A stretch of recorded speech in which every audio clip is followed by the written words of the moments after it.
2024 AP ఎన్నికల సమయంలో మీకు తగిలిన గాయంతో ఎలాంటి పాఠం నేర్చుకున్నారు? నాగరాజు గారు, వెంటనే అసలు ఎక్కడ పొరపాటు జరిగింది అని తెలుసుకోవడం కోసం ఫస్ట్ ఫామ్ 20 గురించి మేము వెయిట్ చేయడం జరిగింది. ఫామ్ 20 అంటే ఈ ఎన్నికల కౌంటింగ్ రోజున ప్రతి పోలింగ్ బూత్లో ఏ పార్టీకి లేదా ఏ అభ్యర్థికి ఎన్ని ఓట్లు వచ్చినాయో ఫిల్ చేసేసి అదే రోజు సాయంత్రానికి ఇంటర్నెట్లో election commission of India upload చేసింది. వాటన్నిటిని మేము డౌన్లోడ్ చేసుకొని పోలింగ్ బూత్ల వారీగా మేము చెక్ చేసుకుంటాం. ఫలానా నియోజకవర్గంలో మేము అనుకున్నట్టుగా ఈ పోలింగ్ బూత్లో ఓటింగ్ ఆ పార్టీకి వచ్చిందా లేదా అని చెక్ చేసుకుంటాం. సో మీరు అడిగినట్టుగా మమ్మల్ని మేము పొరపాటు ఎక్కడ జరిగింది అని తెలుసుకునే దాంట్లో భాగంగా ఫామ్ 20 గురించి మేము ఎదురు చూసాం.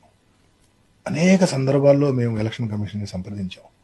తెలిసినటువంటి పార్లమెంటు సభ్యులతో లేఖలు రాయించాం.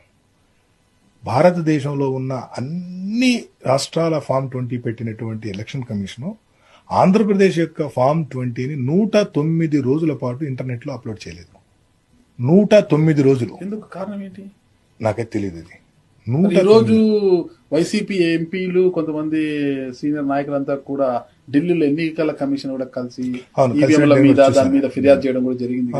ఈవీఎంల మీద కంటే కూడా ఆ రోజు సాయంత్రం 6 గంటల 10 నిమిషాలు ఎన్నికల ఓటింగ్ శాతం అదేదో 63 వరకు ఉండింది. 6 గంటల 10 నిమిషాలు ఉన్నట్టుండి 81.8% ఎలా పెరిగింది? 6 గంటల 10 నిమిషాలకి ఎలక్షన్ కమిషన్ ఆ రోజు ప్రకటించిన దాన్ని బట్టి 68%,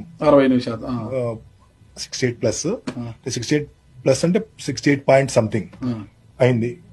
కానీ తుది ఓటింగ్ పర్సంటేజ్ వచ్చేటప్పటికి 81.86 అని చెప్పి అనౌన్స్ చేశారు.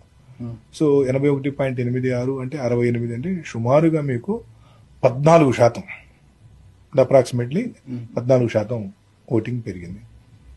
దాని మీదనే ఓట్ ఫర్ డెమోక్రసీ అనేటువంటి సంస్థ ఎలక్షన్ కమిషన్ ముందు, ఢిల్లీలోని ఎలక్షన్ కమిషన్ ప్రధాన కార్యాలయం ముందు 2 సార్లు ప్రెస్ మీట్ పెట్టారు. ధర్నా కాదు, 2 సార్లు ప్రెస్ మీట్ పెట్టి మొత్తం జాతీయ మీడియా మొత్తాన్ని పిలిచి ఆంధ్రప్రదేశ్లో ఇన్ని సుమారు 12.54% పోలు కాని ఓట్లు కౌంటింగ్ చేయబడ్డాయి అని చెప్పి ఎన్నికల కమిషన్ మీద ఆరోపణ చేసింది. 12.54% అంటే అప్రాక్సిమేట్లీ ఒక్కొక్క నియోజకవర్గానికి 25,000 ఓట్లు అదనంగా, అంటే పోల్డ్ ఓట్స్ కంటే కౌంటెడ్ ఓట్స్ ఎక్కువ ఉన్నాయి అని ఆరోపించడం జరిగింది. ఇందాక మనం మాట్లాడుకున్న దాంట్లో ఆ రోజు సాయంత్రం 6 గంటల 10 నిమిషాలకు పోల్డ్ అయినటువంటి పర్సంటేజ్ 68%. మూడవ రోజు అంటే సుమారు మే 13వ తేదీ ఎలక్షన్ కమిషన్ ప్రకటించినటువంటి పర్సంటేజీ 81.86%. ఇంత ఎక్కువ ఓట్స్ పోలైని అని మీరు ఎలా ప్రకటించారు? ఇన్ని రోజులు సమయం ఎందుకు తీసుకున్నారు? 6 గంటల తర్వాత 14% ఓటింగ్ జరిగిందా అనేది ఈరోజు వాళ్ళు ప్రశ్నిస్తా ఉన్నారు. దీన్ని ఓట్ ఫర్ డెమోక్రసీ అనేటువంటి సంస్థ వెంటనే ప్రకటించి ప్రెస్ మీట్ పెట్టింది. సో నేను వాటికంటే కూడా ఫామ్ 20, ఇప్పుడు సపోజ్ సమ్ ఎక్స్ అనేటువంటి పర్సన్ ఒక నియోజకవర్గంలో పోటీ చేశాడు అనుకోండి, తనకు అధికారికంగా ఏ బూత్లో ఎన్ని ఓట్లు పడినాయో తెలుసుకునేటువంటి అధికారిక పత్రం ఫామ్ 20. ఆ అధికారిక పత్రాన్ని తీసుకుని మాత్రమే తను కోర్టుకు వెళ్ళగలుగుతాడు. కానీ ఏ ఎలక్షన్ పిటిషన్ అయినా ఫలితాలు వచ్చిన తర్వాత 30 రోజుల్లోపు కోర్టులో మనం దావా వేయాలి. ఫలితాలు వచ్చిన తర్వాత 30 రోజుల్లోపు. కానీ మీరు ఫలితాలు వచ్చిన తర్వాత 109 రోజుల తర్వాత ఫామ్ 20 అందుబాటులోకి తీసుకొచ్చారు. ఏ విధంగా కోర్టుని అప్రోచ్ కావాలి? నెంబర్ 1. నెంబర్ 2, మీరు కానీ నేను కానీ ఎవరైనా కానీ ఎక్కడన్నా ఒక స్పోర్ట్స్ కాంపిటీషన్ పెట్టాం, లేదు ఎగ్జామ్ పెట్టాం, ముందుగానే చెప్తాం, బాబు ఇన్ని మార్కులు రావాలి, లేదంటే ఇన్ని పాయింట్లు రావాలి, ఇన్ని పాయింట్లు వచ్చినటువంటి వాళ్ళు గెలిచినట్టు. ఆ ఆట పూర్తయిన తర్వాత ఫలితాల ప్రకటన కంటే ముందు లేదు ఆటకు ముందు పెట్టినటువంటి నిబంధనలన్నీ మార్చేస్తున్నాం, ఇప్పుడు కొత్త నిబంధనలు పెడుతున్నాం అని అనగలమా? అనలేము.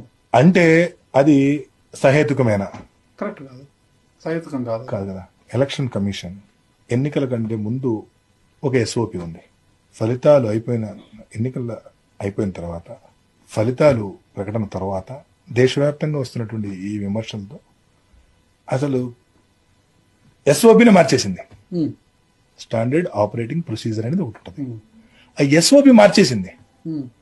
ఎస్ఓపి మార్చి ఎవరన్నా నాబోటోడు ఇదేంటి మీరు ఎందుకు ఇట్లా ఇస్తారు, 109 రోజులు ఆంధ్రప్రదేశ్ సంబంధించినటువంటి ఫామ్ 20 ఆపడం ఏంటి, ఎందుకు ఎవరు అంటే, లేదు తూచి మేము ఎస్ఓపి మార్చేసాము, మేము ఎప్పుడైనా ఇవ్వచ్చు.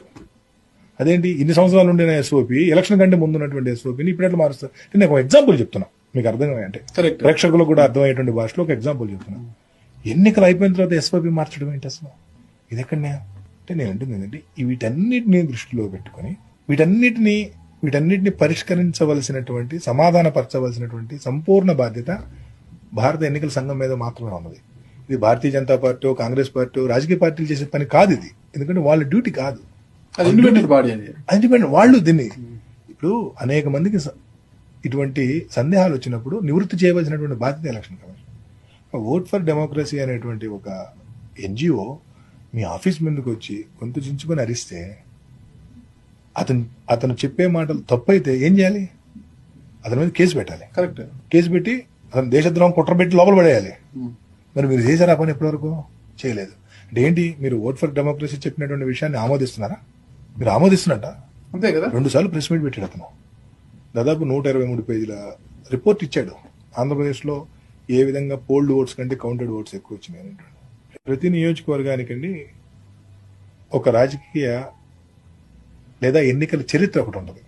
ఒక ఎన్నికల చరిత్ర మీరు 170 నియోజకవర్గాల్లో ఏ నియోజకవర్గం తీసుకోండి, 1983 వరకు ఒక రకమైనటువంటి రాజకీయం, 1983 తర్వాత ఇంకో రకమైన రాజకీయం. 1982లో తెలుగుదేశం పార్టీ ఆవిర్భావం జరిగింది.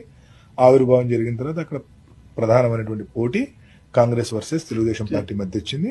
సో ఆ తర్వాత 2014లో కాంగ్రెస్ కాస్త వైఎస్ఆర్ కాంగ్రెస్ పార్టీ వర్సెస్ టీడీపీగా కాంగ్రెస్ కాస్త రూపాంతరం చెందింది అనుకుంటే వైఎస్ఆర్ కాంగ్రెస్ ఇది.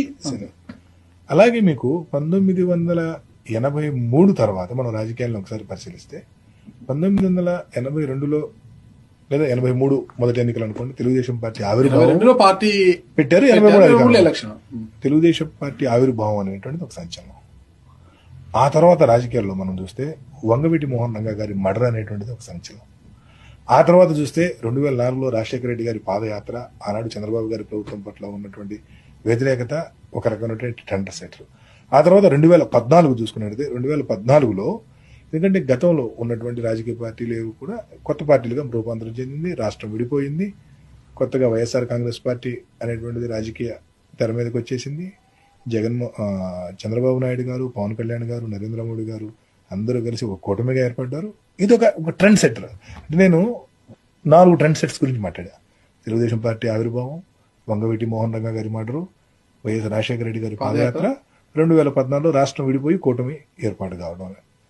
ఈ 4 ఎన్నికల్లో కూడా ఆంధ్రప్రదేశ్లో ఉన్న 175 నియోజకవర్గాల్లో కొంత పర్సంటేజ్ ఆఫ్ ఓట్స్ లో కొంత తేడా వచ్చింది, కానీ అబ్నార్మాలిటీ లేదు. మీకు అర్థమయ్యేటువంటి ఒక నియోజకవర్గం మంగళగిరి నియోజకవర్గం. ఎందుకంటే అక్కడ గౌరవ మంత్రి గారు ప్రాతినిధ్యం, లోకేష్ గారు ప్రాతినిధ్యం వహిస్తారు కూడా అందరికీ కూడా. 1983 నుండి మొన్న జరిగినటువంటి వరకు 10 అసెంబ్లీ ఎన్నికలు జరిగినాయి. అక్కడ 10 అసెంబ్లీ ఎన్నికలు జరిగినాయి. 9 అసెంబ్లీ ఎన్నికల్లో కనుక మీరు గమనించినట్లయితే గెలిచిన అభ్యర్థికి మినిమం 12 ఓట్లు వచ్చినాయి, మాక్సిమం 10,600 ఓట్లు వచ్చినాయి.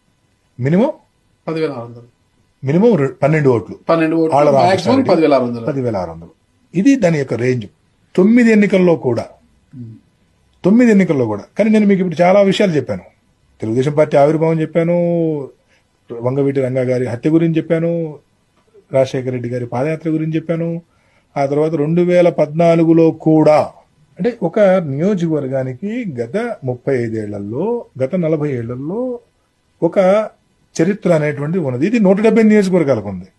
కానీ మొట్టమొదటిసారిగా మొన్న ఒక అబ్నార్మల్ రిజల్ట్ వచ్చేసింది. 91,000 ఎస్, మన రాష్ట్రంలో నంబర్ 2 శ్రీనివాస్ గారు ఫస్ట్. ఒక అబ్నార్మల్ రిజల్ట్ వచ్చేసింది. దీన్ని మేము ఊహించలేకపోయాం. ఎందుకు వచ్చింది ఇంత? మేమేమో ఇప్పుడు ప్రతిదినకి ఒక 40 ఏళ్ల రాజకీయాన్ని 170 నియోజకవర్గాలను ముందర పెట్టుకొని చూస్తే ఇన్ని ప్రధాన సంఘటనల మధ్య లేదా ఇన్ని ఎలక్షన్స్ యొక్క ట్రెండ్ సెట్, ఇవన్నీ కూడా ట్రెండ్ సెట్ ఇన్సిడెంట్స్, ఇవన్నీ కూడా ఇన్ని ట్రెండ్ సెట్ చేసేటువంటి ఇన్సిడెంట్స్ మధ్య కూడా అక్కడ వచ్చినటువంటి వ్యత్యాసం అబ్నార్మల్గా లేదు. 10,000 అంటే 5% అండి. 10,000 అంటే 5%. అంటే మీకు మంగళగిరి యొక్క యావరేజ్ +or- 5% గత 40 ఏళ్లలో. కానీ మొన్న ఊహకు అందనంత ఇది నాట్ ఓన్లీ మంగళగిరి. ఇప్పుడు మీరు మొన్న గమనించినట్టయితే శ్రీకాంత్ రెడ్డి గారు రాయచోటి గురించి ప్రస్తావించారు. విషయం మీరు ఫాలో అయ్యారో లేదో, అబ్నార్మాలిటీ ఏ విధంగా వచ్చింది అనేటువంటి దాని గురించి. మీరు ఎప్పుడైనా అవకాశం ఇస్తే 175 నియోజకవర్గాల గురించి కూడా చెప్తాను. ఏ విధంగా ఈ అబ్నార్మాలిటీ అనేది గత 40 ఏళ్లలో లేదు, ఇప్పుడు ఒకసారి వచ్చింది.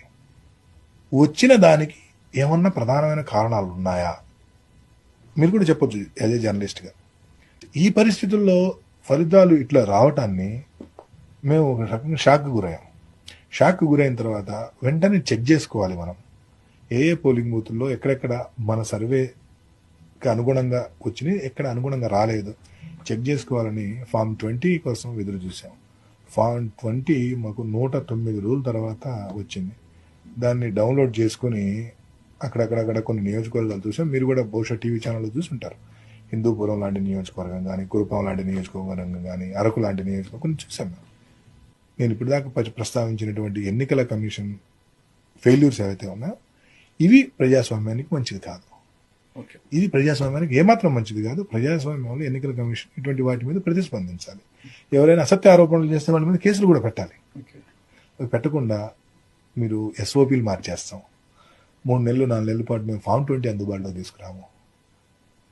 ఎందుకంటే 3 గంటల్లో ఫామ్ 20 పెట్టాల్సినటువంటి మీరు 3-4 నెలలు కూడా మేము పెట్టము అంటే, ఎలక్షన్కి సంబంధించినటువంటి పిటిషన్స్ వేసి ఇప్పటికి 13 నెలలు అవుతున్న ఇంతవరకు బెంచ్ మీదకి రాకపోవటం అంటే, రీకౌంటింగ్ పెట్టినటువంటి అభ్యర్థుల్ని కలెక్టర్లు ఫోన్లు చేసుకొని ఎందుకులేండి అని చెప్పి బతిమలాడటం అంటే, ఇది ప్రజాస్వామ్యాన్ని బలహీనపరిచేటువంటి చర్యలు, భారతదేశంలో ఉన్నటువంటి ఎన్నికల వ్యవస్థని బలహీనపరిచేటువంటి చర్యలు.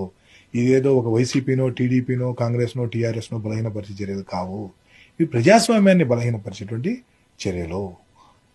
కాబట్టి ఈ ప్రజాస్వామ్యాన్ని బలహీనపరిచే చర్యలను నిరోధించాల్సినటువంటి సంపూర్ణ బాధ్యత ఎన్నికల కమిషన్ మీదనే ఉంటుంది, రాజకీయ పార్టీల మీద కాదు. కాబట్టి ఎన్నికల కమిషన్ దీన్ని సీరియస్గా తీసుకోవాలి అనేది మాత్రం నా హంబుల్ రిక్వెస్ట్.